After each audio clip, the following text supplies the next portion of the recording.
Di bagian pertama daftar ini muncul mobil yang dibeli sendiri oleh mekanik, yang pemiliknya telah menolak untuk menjualnya selama beberapa dekade, dan mampu menempuh jarak 300,0 km tanpa ada yang mempertimbangkan untuk membuka mesinnya.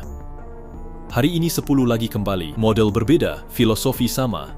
Mekanik yang bertahan lebih lama dari hutang mobil, perawatan yang tidak memerlukan kalkulator dan riwayat kepemilikan yang tidak dapat dibuat oleh brosur dealer manapun. Perhatikan yang ada di paruh kedua daftar, karena itu adalah permata yang diketahui para mekanik tetapi diabaikan oleh masyarakat umum, dan tetap menjadi nomor satu.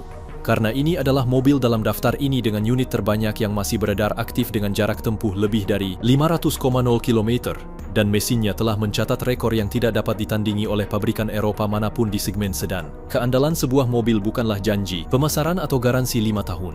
Ini adalah hasil dari keputusan teknik tertentu, mesin yang dirancang dengan margin toleransi yang lebar, kotak roda gigi yang diuji selama bertahun-tahun sebelum memasuki produksi massal, platform yang digunakan bersama di antara beberapa model yang menghasilkan jutaan suku cadang dan memungkinkan pendeteksian, dokumentasikan dan perbaiki cakat dengan cepat.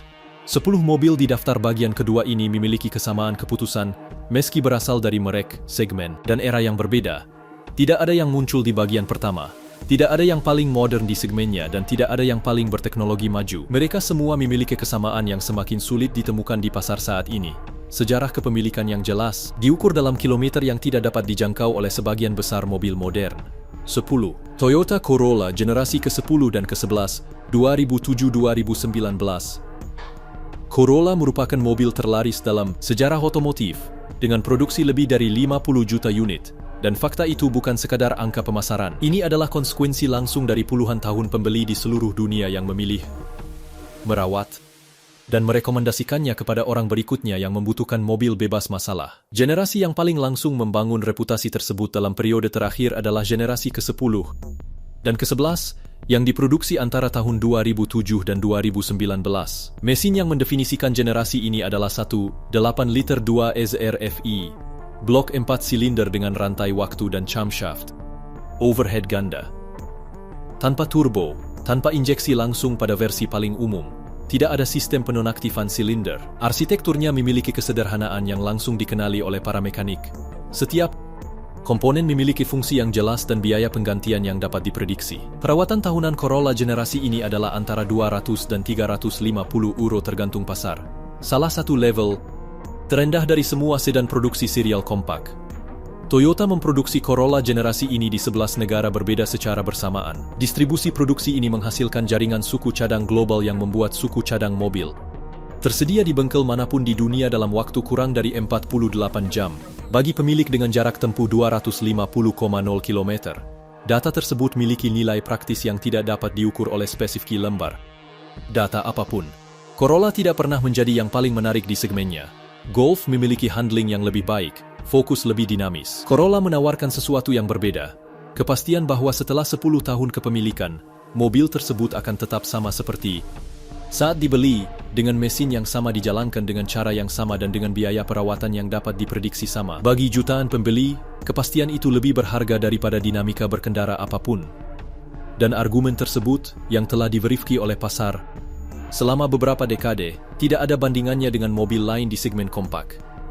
Corolla membangun reputasinya berdasarkan 50 juta argumen. Nomor 9 dibuat dalam konteks yang paling menuntut, sebagai alat kerja dalam armada di mana kerusakan apapun berdampak langsung pada hilangnya produktivitas. 9. Toyota Prius, generasi kedua dan ketiga, 2004-2015.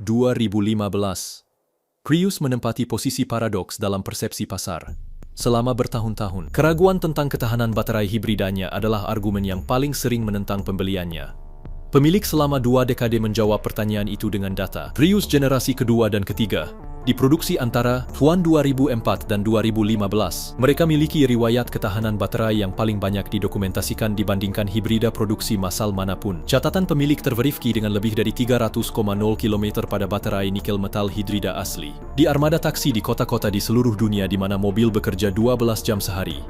Sistem hibrid Toyota THS2 tidak menggunakan sabuk atau konverter torsi konvensional. Ia menggunakan seperangkat roda gigi planet yang mendistribusikan tenaga antara mesin panas dan motor listrik tanpa menyentuh bagian-bagian yang mengalami keausan signifikan. Arsitektur ini menghasilkan mobil yang remnya bertahan 2 kali lebih lama dibandingkan mobil konvensional. pengereman regeneratif mengambil sebagian besar. Pekerjaan deselerasi dan bantalan Prius generasi ini sering kali mencapai 150,0 km tanpa penggantian. Pada mobil yang beroperasi di kota dengan pengereman konstan, informasi ini sangat penting. Biaya penggantian baterai Prius generasi kedua, argumen yang paling sering ditolak pembeliannya selama bertahun-tahun, saat ini berkisar antara 800 dan 1,5 euro di pasar baterai rekondisi. Dengan fakta tersebut dan sejarah ketahanan yang terdokumentasi, perhitungan ekonomi jangka panjang terbukti lebih baik jika dibandingkan dengan sedan bensin konvensional dengan harga serupa. Prius juga memiliki profil pemilik yang tidak biasa, sering muncul di armada perusahaan dan taksi, dalam konteks di mana mobil bekerja terus-menerus dan di mana masalah mekanis berdampak langsung pada hilangnya pendapatan. Bahwa Prius dipilih dalam konteks tersebut, di mana keandalan bukanlah suatu preferensi namun suatu kebutuhan operasional, adalah argumen terkuat yang dapat dibangun berdasarkan ketahanan sebenarnya. Data dari armada taksi di kota-kota seperti London, Tokyo, dan New York lebih mengungkap dibandingkan pengujian laboratorium manapun. Sebuah mobil yang bekerja sejauh 300,0 km dengan taksi di kondisi perkotaan telah mengalami tekanan mekanis yang lebih besar dibandingkan kebanyakan mobil pribadi sepanjang masa pakainya. Prius menunjukkan bahwa teknologi hibrid bisa lebih tahan lama dibandingkan mekanik konvensional. Angka 8 tidak memiliki kecanggihan teknologi, apapun argumen keandalannya berasal dari ekstrim yang berlawanan, dari tidak adanya segala sesuatu yang bisa gagal. 8. Suzuki Jimny, generasi ketiga, 1998-2018, Yamato ZT Load Jimny Kena, mulai tahun 1998 hingga 2018. Toyota mempertahankan Land Cruiser 70 selama 4 dekade karena pasarnya tidak meminta perubahan. Suzuki menyimpan Jimny selama 2 dekade dengan alasan yang sama. Pemilik yang membelinya tidak menginginkan mobil yang diperbarui.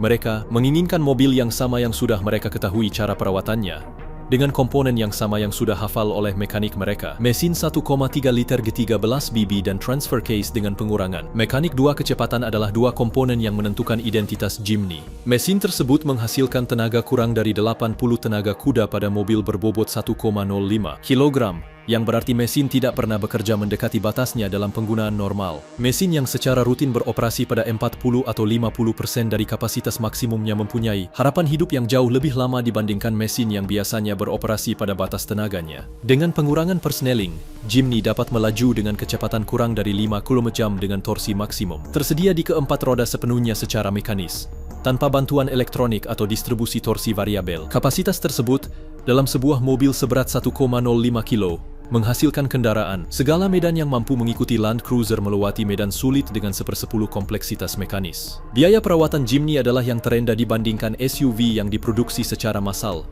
Suku cadangnya murah, tersedia secara universal, dan dapat diganti oleh mekanik manapun tanpa peralatan khusus. Di pasar di mana Jimny bekerja lebih intensif, seringkali Jimny menjadi satu-satunya SUV produksi seri yang perawatan langkungnya dapat dilakukan dengan perkakas tangan dasar, tanpa bergantung pada diagnostik terkomputerisasi. Karakteristik tersebut, yang di pasar Eropa tampak seperti detail kecil, dalam konteks tersebut merupakan faktor keputusan pembelian yang paling penting. Dan itu juga menjadi alasan mengapa Jimny generasi ketiga, yang dihentikan produksinya pada tahun 2018, tetap menjadi referensi off-roader kompak bagi mekanik manapun yang mengetahui platform tersebut.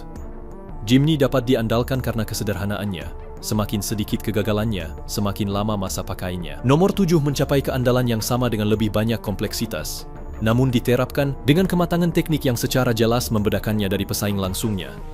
7. Lexus RX 300/330/350, generasi kedua, 2004-2009, dengan rekor keandalan jangka panjang terbaik di segmennya menurut J.D. Power dan Consumer Reports untuk kendaraan berusia lebih dari 10 tahun. Alasannya tidak misterius, ia berbagi platform dengan Toyota Avalon dan Toyota Camry di era yang sama, dan menggunakan mesin 3,5 liter 2 GFI V6, blok yang sama yang dipasang Toyota di berbagai model merek dan Lexus selama lebih dari 15 tahun. Jutaan unit diproduksi, akumulasi data pemilik selama puluhan tahun, dan profil kegagalan terdokumentasi yang diketahui secara tepat oleh mekanik. Perbedaan RX dan Highlander bukan pada mekaniknya.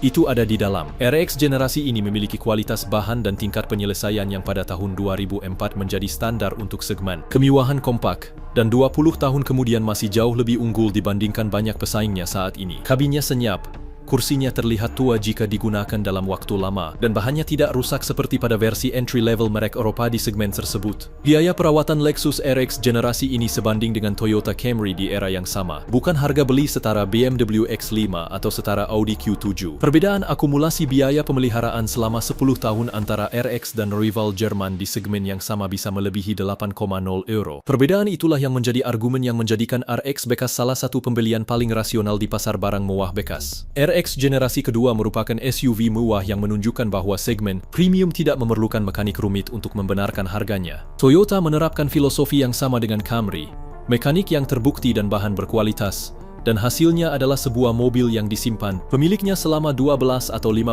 tahun dengan biaya pengoperasian yang tidak dapat ditandingi oleh pesaing Eropa manapun pada periode tersebut. RX memadukan interior premium dengan mekanik sedan Jepang. Nomor 6 membawa kombinasi tersebut ke segmen keluarga besar dan dengan mesin yang diproduksi selama lebih dari 15 tahun dalam berbagai model, mengumpulkan sejarah kepemilikan terpanjang dari semua V6 Jepang pada generasinya. 6. Toyota Avalon, generasi ketiga dan keempat, 2005-2018. Avalon adalah mobil yang paling tidak dikenal dalam daftar ini di luar pasar Amerika Utara dan mungkin yang paling diremehkan di pasar barang bekas global. Ini adalah sedan besar Toyota, lebih panjang dari Camry, dengan mesin 3,5 liter 2 AG RFI V6 sebagai mesin utama di sebagian besar versinya dan dibangun dengan filosofi yang sama, yaitu tidak adanya kerumitan yang tidak perlu yang mendefinisikan mobil terbaik dalam daftar ini. Generasi ketiga dan keempat, diproduksi antara tahun 2005 dan 2018, memiliki sejarah kepemilikan yang paling banyak terdokumentasi.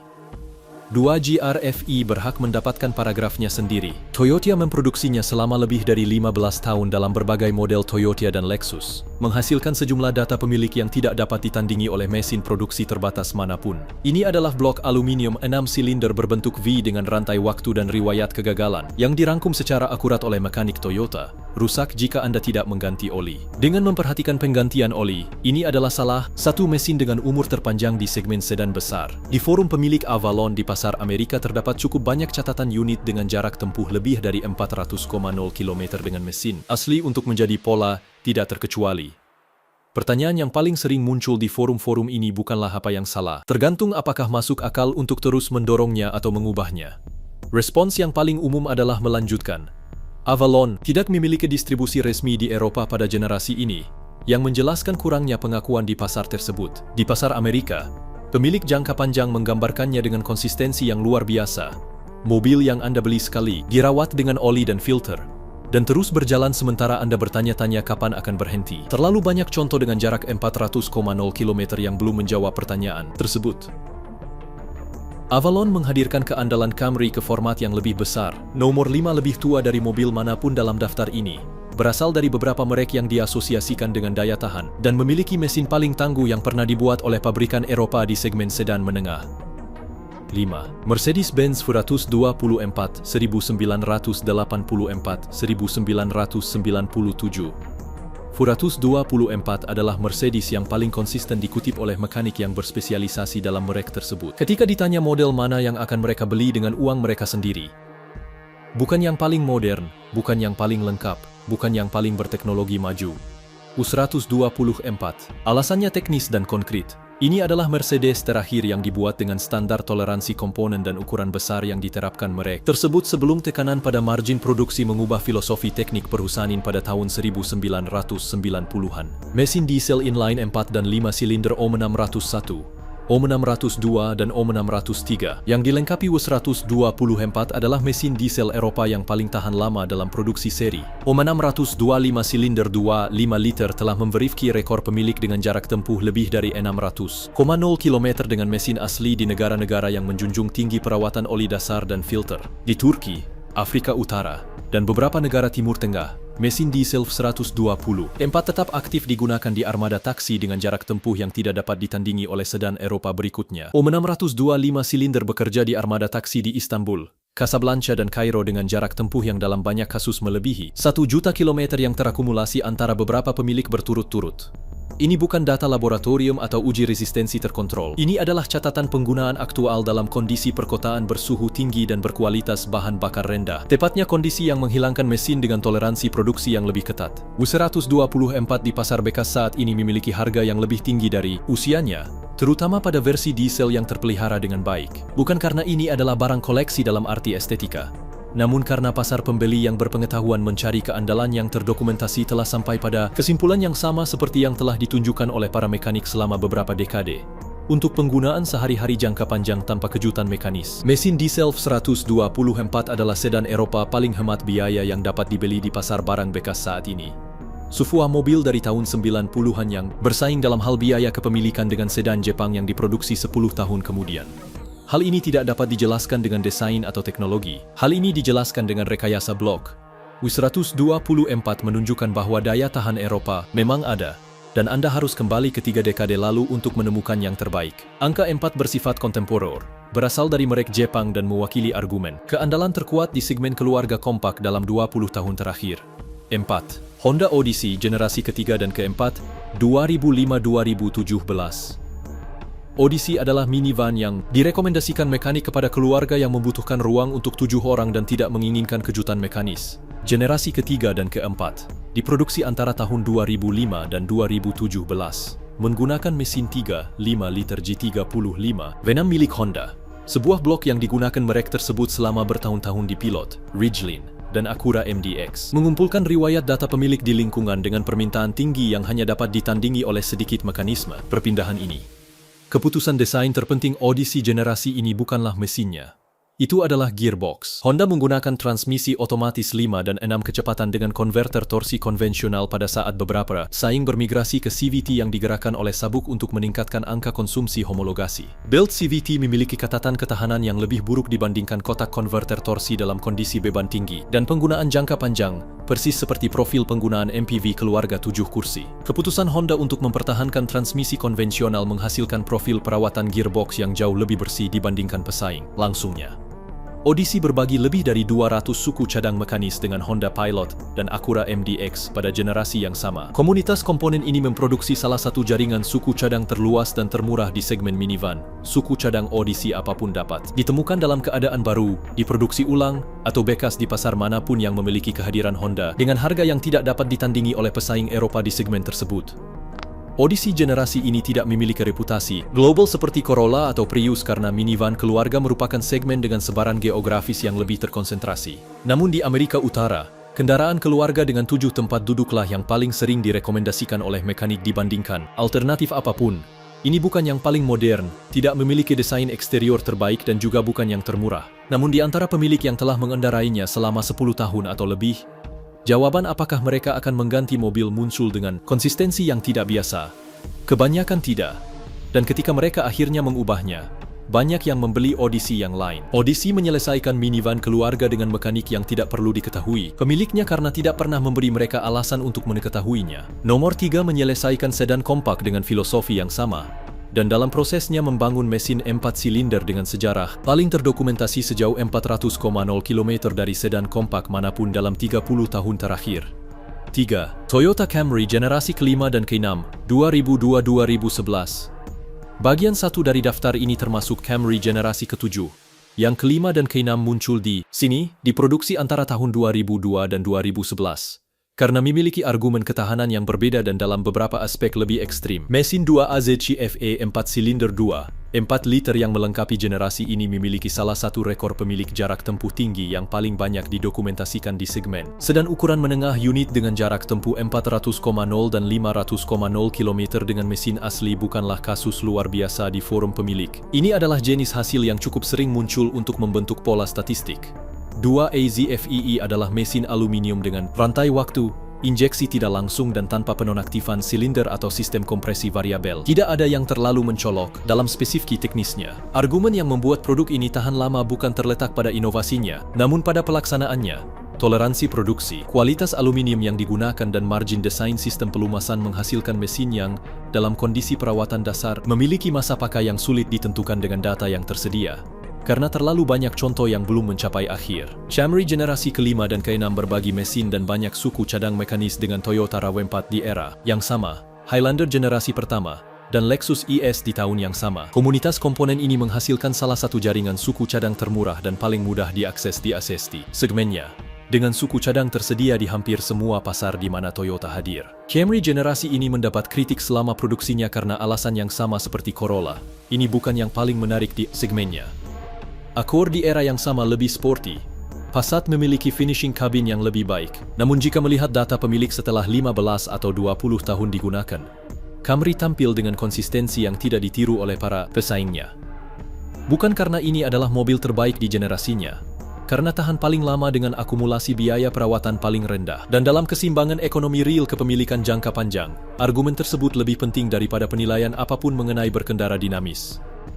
Camry generasi ini mengumpulkan sejarah sejauh 500,0 km dengan frekuensi yang hanya dapat ditandingi oleh beberapa mesin produksi massal. Angka 2 melakukan hal yang sama di segmen SUV, dengan sistem penggerak semua roda yang dianggap oleh para insinyur armada sebagai tolok ukur untuk segmen tersebut. 2. Toyota 4Runner generasi keempat dan kelima, 2003 sekarang. 4Runner adalah SUV body-on-frame terlaris di pasar Amerika pada segmen harga menengah ke atas, dan telah diproduksi dengan arsitektur fundamental yang sama sejak tahun 2003. Generasi kelima yang diluncurkan pada tahun 2010 merupakan mobil yang sama yang dapat dibeli baru saat ini dengan sedikit pembaruan, dan fakta tersebut bukanlah suatu kritik.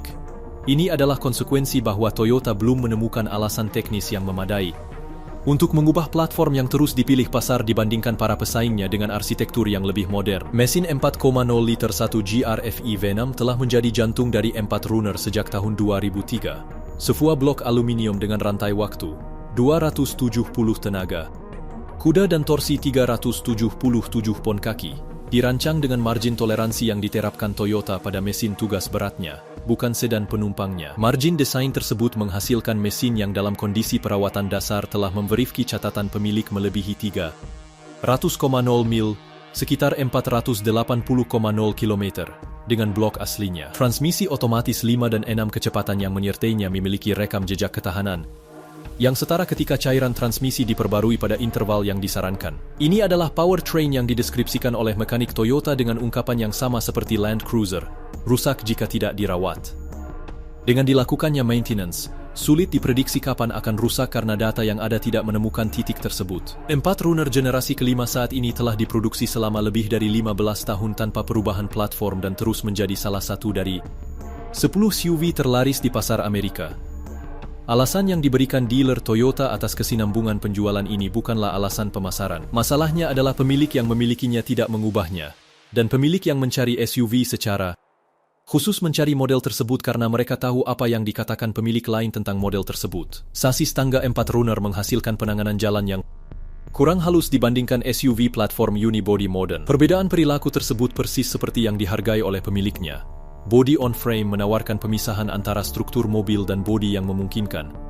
Benturan dan torsi medan diserap oleh sasis tanpa bodi menimbulkan kebisingan struktural atau kelelahan material seiring berjalannya waktu. Pada jarak 300,0 km, perbedaan antara SUV sasis monocoque dan sasis tangga dalam hal integritas struktural menjadi terlihat. 4Runner bertahan karena Toyota memberikan margin pengerjaan truk dalam format SUV. Mobil nomor 1 membawa filosofi tersebut lebih jauh lagi. Ia miliki mesin diesel dengan jumlah unit terdokumentasi terbanyak yang melebihi 1 juta kilometer dari semua seri mobil produksi dalam sejarah mobil modern.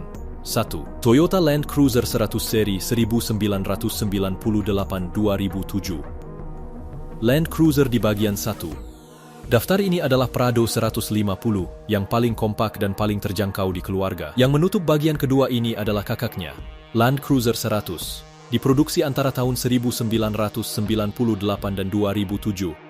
SUV ukuran penuh Toyota dengan sejarah ketahanan mesin paling ekstrim yang didokumentasikan oleh pemilik sebenarnya dari kendaraan produksi seri apapun di pasar global. Ini bukan klaim pemasaran. Hal ini merupakan hasil dari catatan penggunaan selama 4 dekade di Australia, Timur Tengah, dan Afrika, di mana Land Cruiser bekerja dalam kondisi yang dapat mengalahkan saingannya dalam waktu singkat ketika seri 100 terus beroperasi. Mesin yang mewujudkan pernyataan itu adalah 1 HDFTE, mesin diesel 6 silinder segaris 4.2 liter dengan turbocharger geometri tetap, 204 tenaga kuda dan torsi 430 pon kaki. Arsitektur blok ini berasal dari pengembangan mesin tugas berat bukan dari pengembangan pariwisata. Dan hal ini berarti toleransi konstruksi yang tidak berlaku pada mesin diesel Eropa dengan harga yang setara. Lapisan silinder dapat diganti satu per satu tanpa harus mengganti seluruh blok. Ukuran bantalan terlalu besar untuk berat kendaraan. Dan sistem pelumasan memiliki kapasitas oli yang memperpanjang interval penggantian bahkan dalam kondisi penggunaan yang parah. Di Australia, pasar Land Cruiser 100 terbesar di luar Jepang. Terdapat pemilik yang terdokumentasi dengan mesin 1 HDFTE asli lebih dari 1 juta kilometer. Tidak dengan mesin yang dibangun kembali.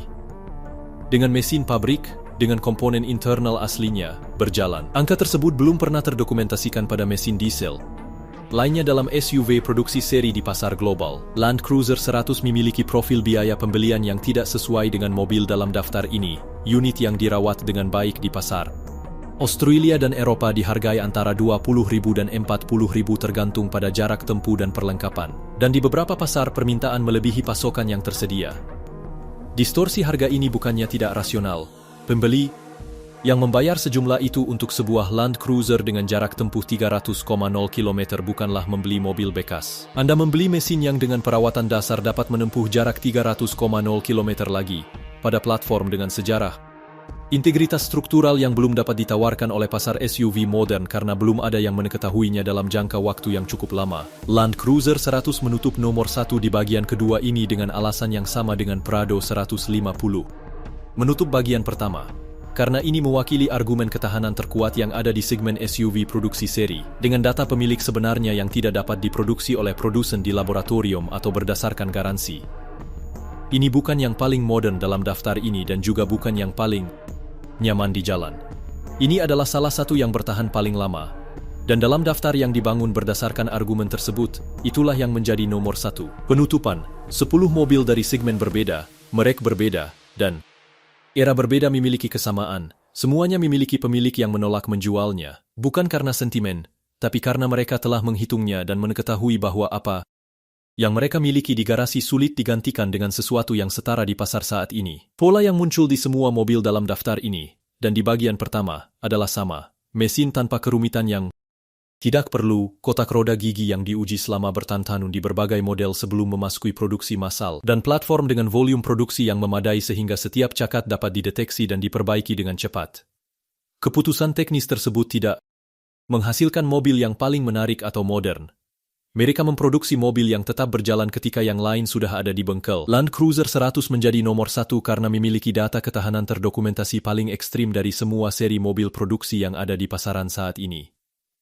Namun Corolla di peringkat 10, Prius di peringkat 9, dan Jimny di peringkat 8 membawa argumen yang sama ke format yang lebih mudah diakses. Filosofinya sama di semua 10. Skalanya berbeda. Jika Anda memiliki salah satu mobil ini di garasi atau berpikir untuk membelinya, Pose beritahu kami di komentar, berapa kilometer jaraknya dan bagaimana kinerjanya. Data keandalan terbaik tidak berasal dari laporan produsen. Mereka berasal dari pemilik sebenarnya yang telah digunakan selama bertahun-tahun. Dan berlangganan saluran ini agar Anda tidak ketinggalan episode berikutnya. Karena ada mobil yang tidak lolos ke bagian manapun dan berhak mendapatkan videonya sendiri.